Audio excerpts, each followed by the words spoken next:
How you doing? And welcome back to Skye and Evan in the morning. And today, uh, as of Evan's recommendation, we're going to be talking about a little movie called The Brave Little Toaster from 1987. It's Sounds like a nothing. wholesome little romp. It does, doesn't it? But it's not. It's the most depressing film I've seen all year. It's insane. It it is a wild one. It's funny. There's like I feel like there's like a retrospective movement with this film. There's a lot of people that like watch it when they grow older and they see it differently, or they like appreciate a different side to this movie that you can't really appreciate when you're a kid. There's a bunch of like references and humor to things that like kids won't understand, like all of the references to like classic Hammer horror films with like the shop, like It's a B movie and stuff like that. It's just so unique, but like it's eerie. It's an Yeah. eerie It movie. is also just Toy Story, but depressing, Yeah, isn't it? Like it is the plot of Toy Story. yes, it is, and this is one of the funniest things. So, we were mentioning it. So apparently, this is like a Disney movie technically, and um, Brad Bird was actually involved in this movie. He was one of the animators, so maybe some of the ideas of this like trickled their way into Toy Story. But yes, I thematically, this arguably is all 3 of the Toy Story movies. It deals with the same themes. It deals with, like, abandonment, it deals with, like, trying to find your place, like, trying to look for, like, your owner or your purpose in life, and it ends with them in the void, at the dump, the the place where it all ends if you're a toy or you're an appliance, and it they're more direct and they're a little bit more blatant with the themes and what they're trying to do with like autonomous appliances like on a story level. Yeah, I mean, might be blasphemy to say this, but I find this movie more interesting than Toy Story. I think I do too, because like I said, it's the direct aspect of it. We could talk about like some of the comparisons with it, but yeah. I so what did you think just in general? Like, I mean, you were saying you found it depressing, but because I watched this when I was a kid, and there were some details I was hazy on, but I remembered the macro stuff. I just rewatched it so many times, but you'd never seen this, so what was it like for you? Yeah, unique experience, very much. I I don't I don't know. It's like it's a movie, right, where you're watching and you're like, okay, it's a silly kids movie. Like, you have the fucking, the blind kid, who's the little kid, and they want to shelter him from reality and everything, which is kind of like in Toy Story 4 with the fucking spoon. um Well, but hilariously, I'd say that like Kirby's the only character that really is characterized like an adult, other than maybe the radio. Like the rest of them come across like kids or yeah, younger. It, it's not like these are like because all the characters in Toy Story come across like adults pretty yeah, much. They seem just like adults and they're yeah, other just than toys. the This spoon from Forky, isn't his name, right? Yeah, From which is what's stupid because that toy is like born quote unquote and they're like, hey, it's like a kid. It's like no, because Buzz wasn't like that, so whatever. Yeah, But but like, so it's like what you're saying, like they're like young, right? So you have like this kind of innocence from them. And you said Kirby, right? Is the name of the vacuum vacuum. cleaner? Yeah. Like Kirby's, he kind of seems like he's just going along because he's like he doesn't want to crush these all of their dreams of like finding their master. But it is so depressing because he knows how pointless this all is, and ah, it's so Well, it's the entire journey feels very depressing. Where because you kind of it, feel like they're aiming for something that they'll never achieve. well, one of the craziest parts that for me was when Kirby shorts out, like it's almost treated like a seizure. They have to like Yeah. turn him off and like move him around, and then after that, he, like, condemns everybody, and it's exactly what you said. It's, like, just how pointless and, like, how, like, aimless, and there's just no way that, like, they could pull this off, and then after everyone falls, he heroically jumps in, so it's yeah. What was oh, crap, what were you saying before? Oh, well, just about his character, like, I love that about him, that he doesn't really believe in what they're doing, but he pushes through because of the other characters that, Yeah. like that's what motivates him, but he's bad at, like, expressing that to other people. Yeah, I mean, he clearly cares and loves all the other appliances, but he doesn't want to show it. And the characters like that are always like the most heartwarming when you watch just media in general. Oh, You know, the characters who are tough on the outside, but they're not actually all well, that tough. it just makes such a heroic action like that, like, all that more impactful when you just see him slowly, like, reverse and then just dive right into the water, like, no fear. You're like, this guy hasn't seemed very heroic, but then all of a sudden, he just turns around and he saves everyone. It's great. Yeah. I mean, there are many moments in this movie where it's just like, wait, are they actually dead? And that I think that's like my one criticism of the movie is that I think it doesn't commit because it is a children's movie, but like, especially at the end, I did not want to see the toaster. I wanted the toaster to be dead for like the the sacrifice to have happened, but the master fixes the toaster and it's fine. It's whatever. Well, hilariously, I would say that's the one time where they, like, almost cheapen out because they are not afraid to full out kill, like, appliances in this movie, I mean, yeah, especially with there's the the air shop, like conditioner that fucking explodes and yeah, basically kills himself. that's the other one. For one, I love how that was they animate that so well with that, like, smile and, like, tears go into his eyes, like, he mattered enough to be fixed. But yeah, like, they definitely do that at a certain for a couple of times, like, especially with him in the toaster. They definitely wanted to make it feel like the appliances weren't being killed, but so the fucking blender and the imagery for that, on the other hand, that very much is the, like, dripping oil. It's like, "What the fuck, man?" Like, that's straight up just blood and something being, like, dismantled when these things seem to have, like, a soul to them. It's just Yeah. Yeah, and it's you all could like never in modern kids movies. yeah, and it's all like you see most of it like through the shadows and like it's fucking creepy. It genuinely feels like a horror movie. Well, yeah, well, the sticking by the shop, that's the musical number. It's like a movie. Oh It's like yeah, it's a B-movie B show, movie and show. Yeah.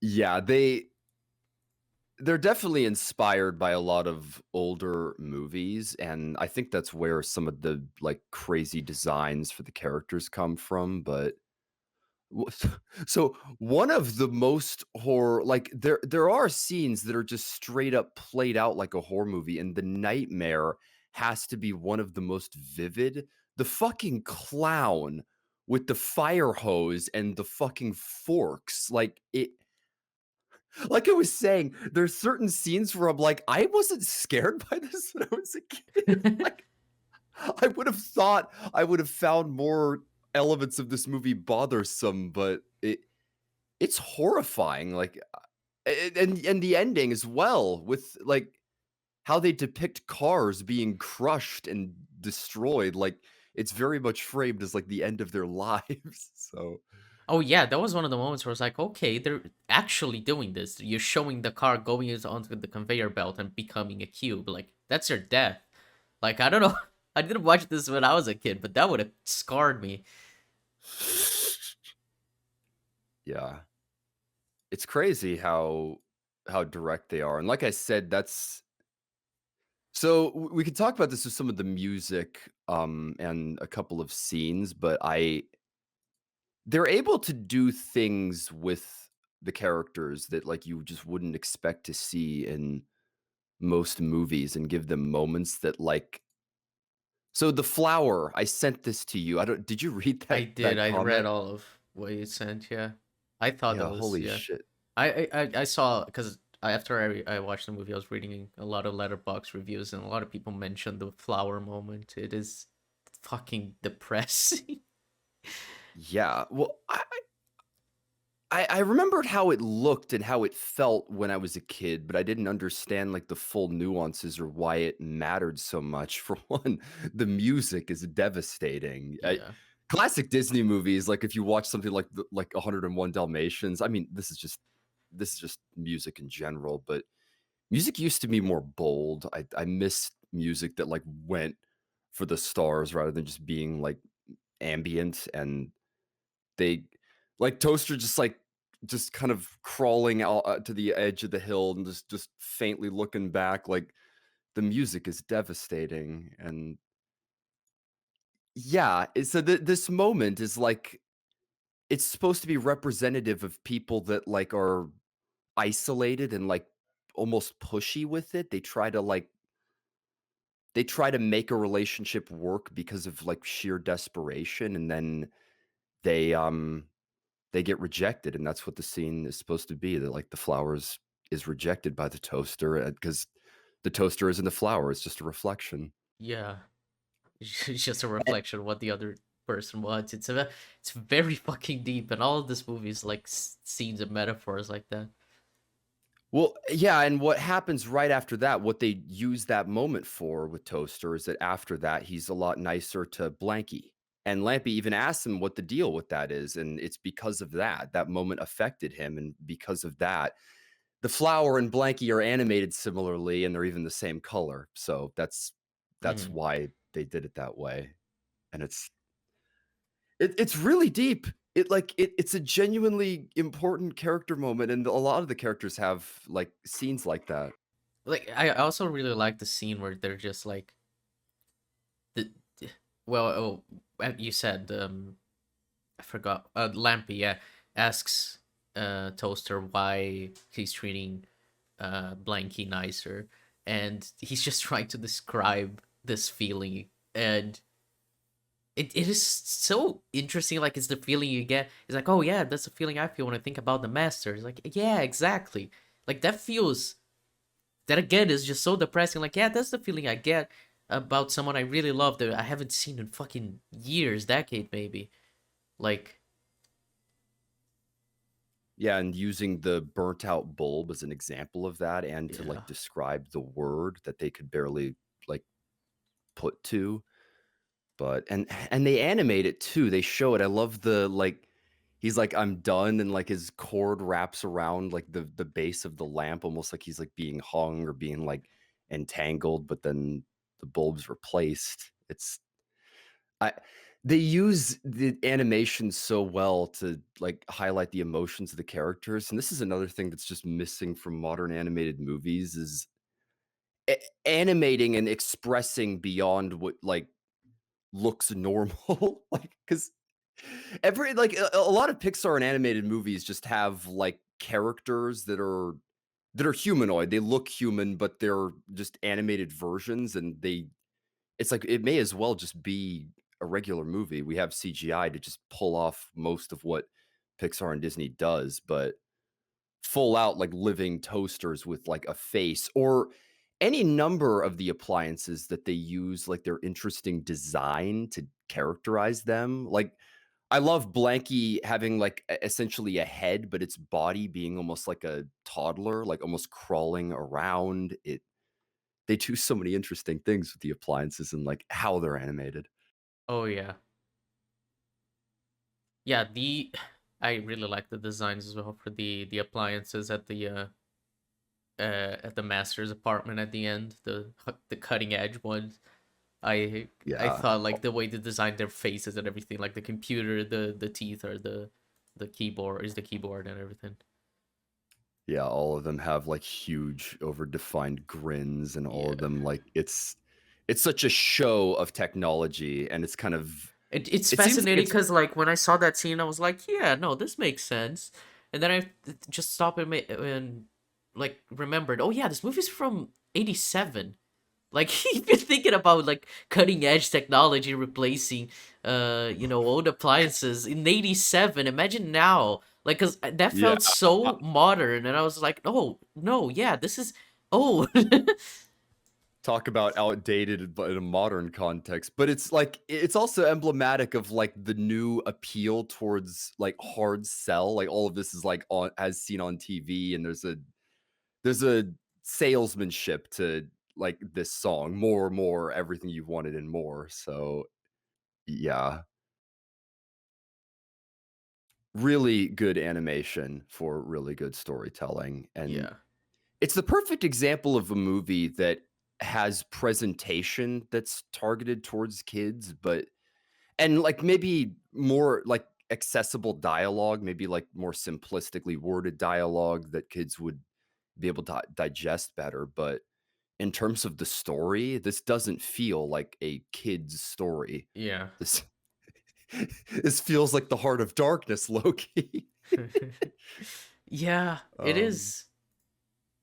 I mean, I guess well, we so could talk about just like the story in general, what it like represents, because I think it is so interesting. It's basically a representation of depression yeah, so in many something that I different real aspects of how depression can be represented. something that I was realizing last night that I found hilarious, pretty much all of the characters die in this movie. Lampy uses himself as a lightning rod, and they don't fake his death out for that long, he just gets seriously hurt, but still, like, they they they show him on the ground and, like, fade out, and then Toaster obviously sacrifices himself at the end, Blanky gets thrown into the tree, and for a while you think he's dead. All of them fall off the edge. You were saying it yourself that, like, they kind of fake out deaths, but, Yeah. like, Yeah, and the only it's one that annoyed hilarious me when was Toaster, because yeah. the other ones kind of faced consequences for it. But Toaster, he was just like, "Oh yeah, no, I'm perfectly fine now, and everything's happy." Like Well, I was thinking about this, of how to word this, but this felt like the opposite of the Apocalypse for me. The exact opposite, because that movie I thought was yeah. like super upbeat and happy, but it had a bleak as hell ending, which is depressing. And this movie felt super depressing, and it has a hopeful ending.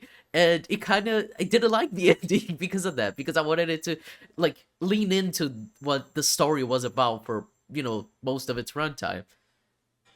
Like, commit to the misery, commit to Yeah, the, like, like commit the to the pain point and the you're death. making about like people who face depression and feel like they're being replaced and forgotten and everything, but they kind of just nah, you know what. Yeah. It's considering it is, like, the sacrifice to save, like, his kid, it is a little unfortunate that he just kinda gets fixed, like, a minute later, and then that's just the ending, so, Yeah. yeah. Yeah, especially because of Um, how brutal it is. Because when he goes into the yeah, cogs of I the get machine, I was like, holy shit, there's a reason they're not showing his face. It's brutal. yeah, like, they exclusively they don't animate him too much, they don't, like, overdo it, but they show it on screen, they show him getting crunched up and, like, destroyed. And I realized that as well with one of the cars during the Worthless, they show a car actually reacting to getting crushed. Like, most of them are off screen, but a couple of them, they basically showed them getting killed, which is just insane to me that, like, it's it's like some of the more, like, depressing stuff in Who Framed Roger Rabbit where you're like, Yeah. "This shit, like, I wouldn't think kids should be able to handle this." Yeah. And I mean, I was talking to you earlier before I started recording, like, as someone who has depression myself, I found this to be genuinely really relatable and really touching. Like, especially the worthless scene, like that entire song and everything, just the different ways that people experience depression, and the reasons why they might feel depressed, just Yeah. being represented by the different cars being crushed, and obviously Well, the comment you sent. I'm gonna put it on screen now. I'm saying so that I remember when I'm yeah, editing. I It's a really good I was comment that really I was summarizes the entire thing. I have absolutely no idea who wrote that, but, like, it seems to just be some random account, but it's under the YouTube video of it, like, anyone who's seen this movie or anyone who's, like, curious about it, like, look up some YouTube videos, look into, like, some of the online discussion surrounding this movie from the retrospective viewers, because people have really interesting takes on this movie, and yeah, this comment, it's very long, but it's an interpretation of all of the different cars that are crushed in the Worthless montage, and the interpretations are basically people with different things that have affected their life that cause them to turn to depression Hmm. and Yeah, self-deletion, and by and extension, it not thinking their life is worth living anymore, so they don't fight when they go into the conveyor belt, or exactly. Well, some of them fight, that's the yeah. Well, craziest some of thing, them but fight, they're but they're broken. broken, so they can't. Which is another metaphor for what depression is that it causes you the handicap that you can't fight to, keep going anymore. Yeah, exactly. It's Which again is so wild to say about a kids movie. Like I can't believe this is the conversation we're having, and this is just a stupid movie about a toaster. It's well, amazing. the scene is playing out in front of my eyes right now, but you gotta appreciate the ending. It's the smallest detail that's easy to miss. The last car that gets thrown onto the conveyor belt drives into it himself. It literally is suicide. Yeah, Like, it's it's a crazy thing to say, but that's actually what they're depicting. They're saying that this car was actually so old and at the end of its rope that it decided to, like, go in itself rather than let the magnet get the satisfaction. It's bleak yeah. and hilariously, it's almost to the point that I don't think a kid could really grasp the nuances of this kind of a Oh thing. no. It would depend on the kid, but, like, it this is for the adults. It's like a Yeah. metaphor. It just doesn't seem like the story is for its target audience, even though Yeah. it's perfectly digestible for them, so Yeah, I don't think I would have enjoyed this movie as a kid. It seems so weird and depressing that if I watched it as a kid, I was just like, I don't get it. Why is it not fun? Because like you think, well, oh, they started their journey and now they're seeing a bunch of cute little animals, and you think, oh, it's gonna be a fun scene where they sing and dance with the animals, and it's like, no, it's actually a scene about a worm trying to fight to survive. Because the that frogs are trying to kill it. Like it's so that fucking scene depressing, and everyone, all of the appliances are scared of the animals, and the fucking squirrels seeing themselves in the reflection of the toaster. Like it's so weird. Like it's not a fun movie. yeah, like, from what I remember when I was a kid, I think the biggest appeal for the movie was the adventure aspects and, like something almost by the way, the pacing of this movie is really good. It's just a straight 90 minutes, Yeah. and they keep things going pretty quickly, and a large part of that is, like, how exciting the sequences are. Like you said, like, that whole scene with the animated animals and, like, the swamp and the, um, the thick brushes, like, they find ways to make the environments and, like, the situations that the characters get caught in interesting. But like I said, I do find it funny. I'm like, I would imagine I'd find this movie more bothersome, but maybe not. I Yeah. weird film though. Yeah, it is. It's Toy Story for people with depression. That's my take. Not a bad take. Yeah. It's I it this movie, I was so confused why you suggested a random children's movie from 87 last time. Now I get it. Um but this movie genuinely like really impacted me. It was those movies where you finish and you just think about it.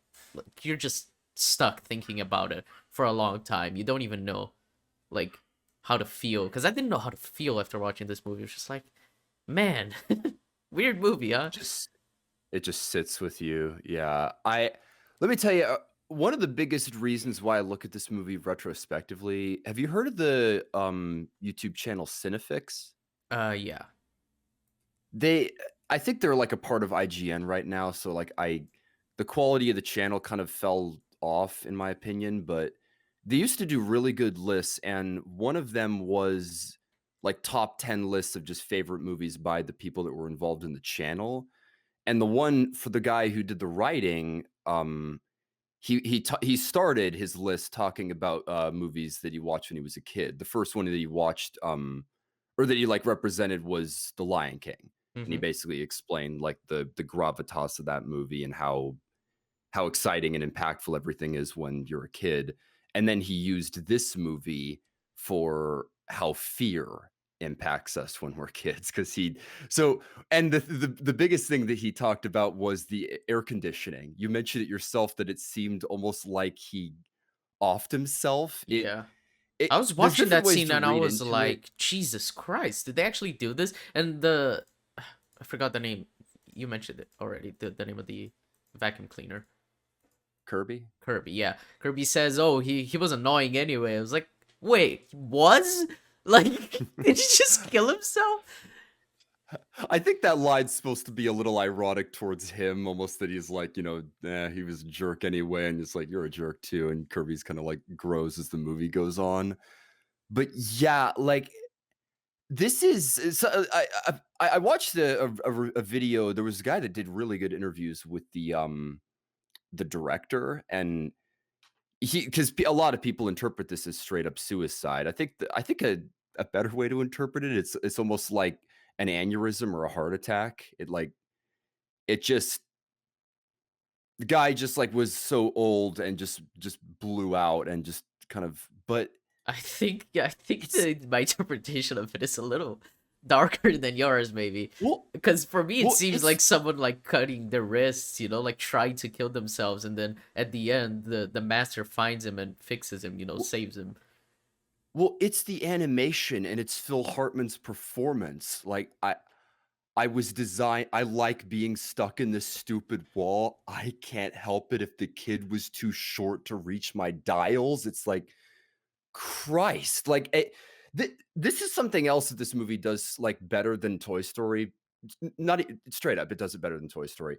It deals better with, the appliances, like, lacking purpose and, like, almost losing what makes them them when they don't have an owner, and that's exactly what it feels like. The kid didn't play with Well, him that's because the he entire was thing too with short to Blanky, reach his right? dials, Like, and there's the scene where they're going to sleep in the middle of like a forest or whatever, and Blanky tries to snuggle up to every one of them, and they all like get away. It's like it's lost its purpose. Blanky's purpose is well to snuggle up to someone. and that's why he's always snuggling up to the picture because it's the only thing that reminds him of the master, and Yeah. he needs that sense of belonging.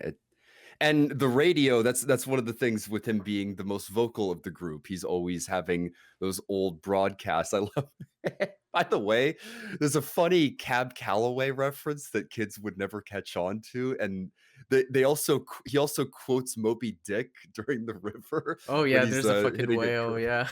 "I stabbeth at thee."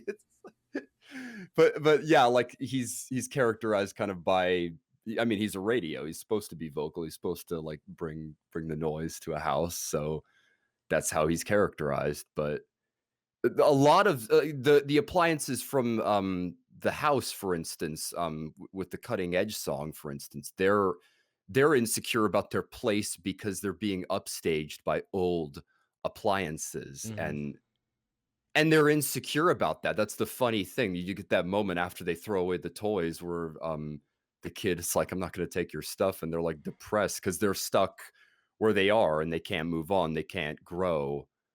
It's it's better handled than Toy Story. They're a lot more direct with it, and they're not afraid to show, like, the complete despair that puts the characters under. Yeah, it's kind of why I don't love that the ending was a little bit of a cop out, a bit of a hopeful ending, I guess, because like with Toy Story, it's just like, oh, you're furious about being replaced, but you always have a place in Andy's heart. Adorable, you know.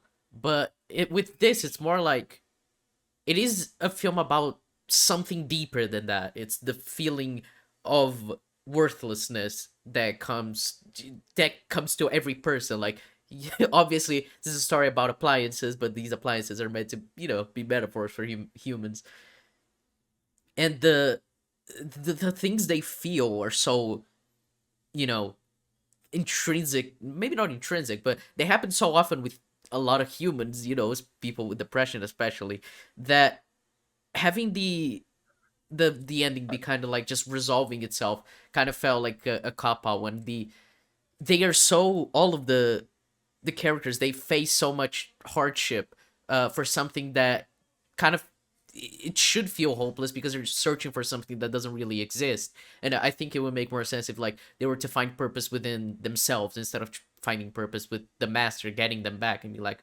oh, we I still need you because I'm going to college. I would say it still kind of fits because it ties into something that they wanted. Like they knew from the beginning what their goal was and what gave them purpose in life, and they get that by going back to him. Mm-hmm. Because I think you won't disagree that the end of the movie shouldn't be Toaster commits suicide and from that saves the others and then the movie just stops. Like that shouldn't be necessarily encouraged. Like self-sacrifices for your friends is one thing, but it's like it's not necessarily the note that you want to end a movie like this on to or like to have a positive edge on that, I suppose. And I I feel like there's an implication that the main character or the kid, what is it Rob or something? Or Oh, I I don't forgot what his name remember. was. I just call him the They master in my always, mind. I mean, the characters do anyway.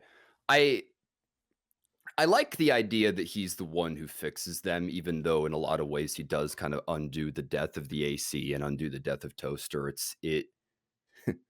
He's almost like beyond the depiction of life with what that means for the appliances in this movie, and he's like the only one who could fix them, quote unquote, or bring them back to life. But Hmm. it is a little cheap considering Yeah, but the, how the the they're way you explained it now has actually kind of convinced me. Like, if you see it as a way of like he's a metaphor for like finding your purpose in life and going after it, like him not as like a being in this universe, but it's more like a metaphor for what um yeah.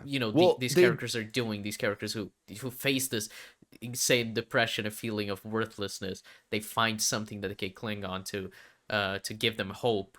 Like, I think that works fairly well, and then him fixing them at the end, kind of just finding their purpose fixes them. I think that could work fairly well. I think that interpretation works well. they do the same thing in Toy Story. We keep referencing that, but that movie kind of Andy isn't really a character in the story. He's kind of just the catalyst to get the plot going, right? Yeah. And to motivate the characters because it's all about him in terms of what the characters are trying to do in any given story. But yeah, I think the master trying is a bit less of a character than Andy, though. definitely Andy is better characterized and the acting is better. I gotta say the humans the performances are slightly sillier, but not too big of a deal in my opinion. Yeah. I'm trying to think of other stuff. We've gone through most of it and the big stuff. I think the ending is the biggest thing that's sticking out in your mind as well as mine. So Yeah. It's I don't know, man. I really really really enjoyed this movie. It is nothing like any other like children's movie I've ever seen. Cuz like we talked about Rango and we are like, "Oh, yeah, no, this is a children's movie that's like for all ages, and adults are going to get a lot more from it than children, but it's still for children." I genuinely think this is a an animated movie for adults. It does not feel like it's a movie for children. It's yeah, too I deep and agree. too depressing for kids. I don't think any kid would understand the full extent of what this movie's trying to say. Um, yeah, It's straight up as if like the story is not for them. And I need to read the book. Apparently, this is based on like a classic children's novella, and I wonder what that's like because kids' books used to have teeth. They like Aesop's fables and stuff like that. There used to be kids' stories that were darker. and it's a story that seems out of place for a kids movie. I was laughing last night when I was thinking about Rango because yeah, that was the movie you gave me that you watched when you were a kid. It's like that movie feels like it's almost made for adults with how entertaining it is and how Western it is, but this is Yeah. like I'm a bleak, Yeah, I mean crazy deep Rango story with feels extremely tame compared to this movie. Even though Rango also has a scene of suicide. But like this movie yeah. has like many scenes of suicide. This movie's all entirely about depression. It's insane.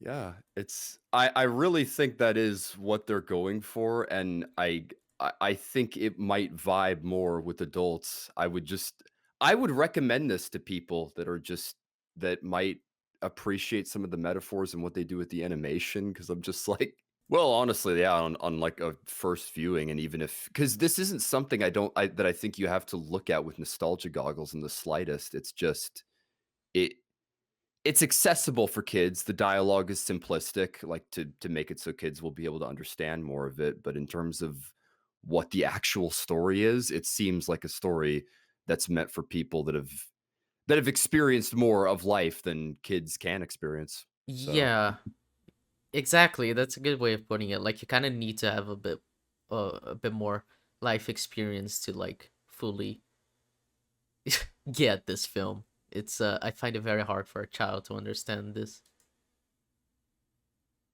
yeah. I'm not we always kind of dance around ratings whenever we do these, and Look, I keep always instead talking of about how doing stupid it is. ratings, I prefer to do you recommend, yes or no, because that Yeah. is for me works better. Like, do you recommend this movie? I 100% do, but you gotta be prepared because it's a fucking depressing movie, even as an adult. For sure. Glad to have rewatched it. I was thinking I don't remember the last time I did. It might have been over 10 years ago, like at least from beginning to end, Uh huh. because I'd forgotten some of the details, even though I remembered most of it. But it's it's a wild one, and yeah. Definitely a worthwhile movie to watch. Ooh, this is kind of it seems like we're rounding out, but small detail I wanted to point out that I don't know if I mentioned this in passing. Brad Bird was one of the writers on here, and there's a joke. Do you know about the A113 thing? No, I don't think so. So there is a classroom, I believe it's at the Cal Institute of Arts, and there's a reference that Pixar movies and a bunch of other movies make to that classroom, and it's A113 is what Uh it huh. is. Andy's license plate instead of the original Toy Story is A113, and there's a bunch of different references to it in Pixar. It's in Mission Impossible Yeah, Ghost and it's in this Protocol. movie because it's Yeah, it's the their apartment number. Yeah. It's the apartment. They're blatant with it, later on, but that's you see it slightly, and I was like, "Oh, man." I think Brad Bird started the joke in 1987, and this was the same year this movie came out, so I think it was on The Simpsons in 1990, but it's kind of funny getting an origin, like, something as early, for that joke as 1987, like, way before Pixar came on, and for it to be so similar to Toy Story. Yeah. It is Yeah. actually insane how similar it is to Toy Story, but especially because Toy Story is a Pixar movie, right? It's not a Disney movie. Yeah. Yeah, Well, so it was the first, yeah, so so like it is kind of funny to think like, hey, they kind of stole from Disney, but it's well fine. well, yeah, like, I think there's enough, like, room for interpretation to call it, like, inspiration, but there let me tell you something, like, with Sid, and the compared to the guy in the shop, like, especially the use of the vice, the ending being like, very similar to Toy Story 3, like, it's a Kimba Simba deal, but there's some of it where I'm like, "Man, I you think seem this is really worse inspired." than the Kimba Simba deal because you know the Kimba thing That is like bullshit. It's not that similar at all. Like the fucking YMS's video is great at showing that, but this I actually think is like remarkably similar to like the Toy Story trilogy. Like I think Yeah, some of the ideas are like way too similar. well, like I said, it almost feels like they drew from this movie to craft the themes of the trilogy of, like, Yeah. all 3 movies. It's they obviously trade in very different ideas than what they were going for in Yeah, this Toy one, Story is but a lot more it's adventure, fun, happy family movie. This is not a fun movie. not at all, but really good. I like I said, this is not one that you have to go through with nostalgia goggles. It sounds bizarre to say, but I think as an adult, you might really get something out of The Brave Little Toaster if you've never Mhm. seen it.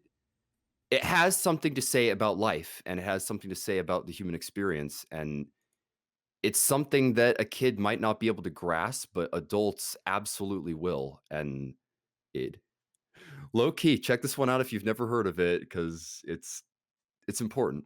Yeah. All right. My time to recommend something. So, I assume you're gonna be able to find a way to watch this movie. It got pretty big, but I'm gonna Mhm. recommend a Brazilian movie. I So, think you may have referenced this no, it's before, not that or one. That one I'm reading the book before we do that episode. So this is another oh, thing. you're gonna read the book. I I might am have to actually do the reading same. it. Oh no, I don't want you to read it. I want us both to have different experiences. Okay, this is I feel you. that I'm crafting that episode. It's still being crafted. What's cooking? It's cooking, exactly. So, in 2019, it's funnily enough, both movies came out the same year. I actually think the movie that I'm reading the book for is better, but this is a movie that I remember watching it the year it came out, 2019, and thinking it was not as good as people were making it out to be. But I want to see an outside perspective on this movie, especially because the movie is a little bit about Americans and the Americanization of things in general. It's fairly interesting. It's Hmm. basically a Tarantino movie in some ways. It's interesting. It's very inspired by Tarantino. Um, it's called Bacurau. Um, uh, Bacurau.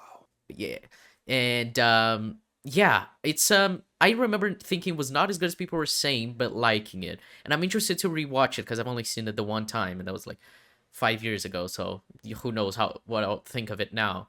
But it was Brazil's Oscar.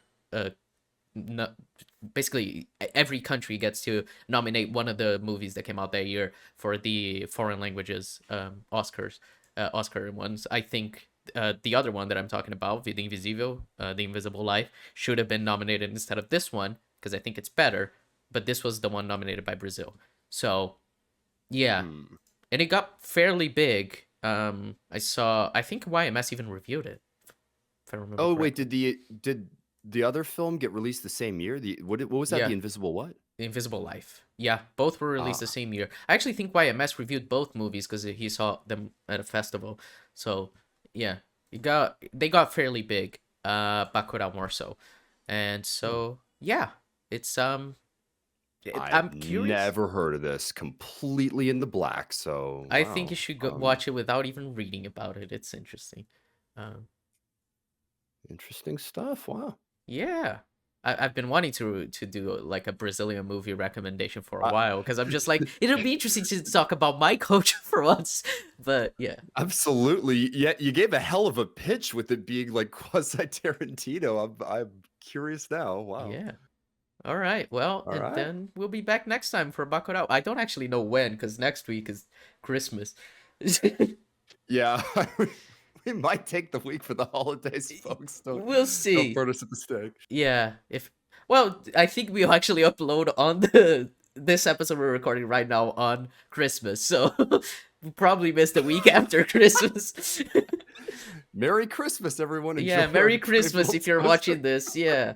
Brave little toaster for Christmas. Oh my god, what do we do? Maybe I should have gone Christmas. Should have picked a different one. Oh no. Oh man. All right, on that note, Merry Christmas, folks. Happy New Year in case we don't see you next week. And yeah, thank you very much for watching. And we'll catch you next time with Bakurao. Merry Christmas, all.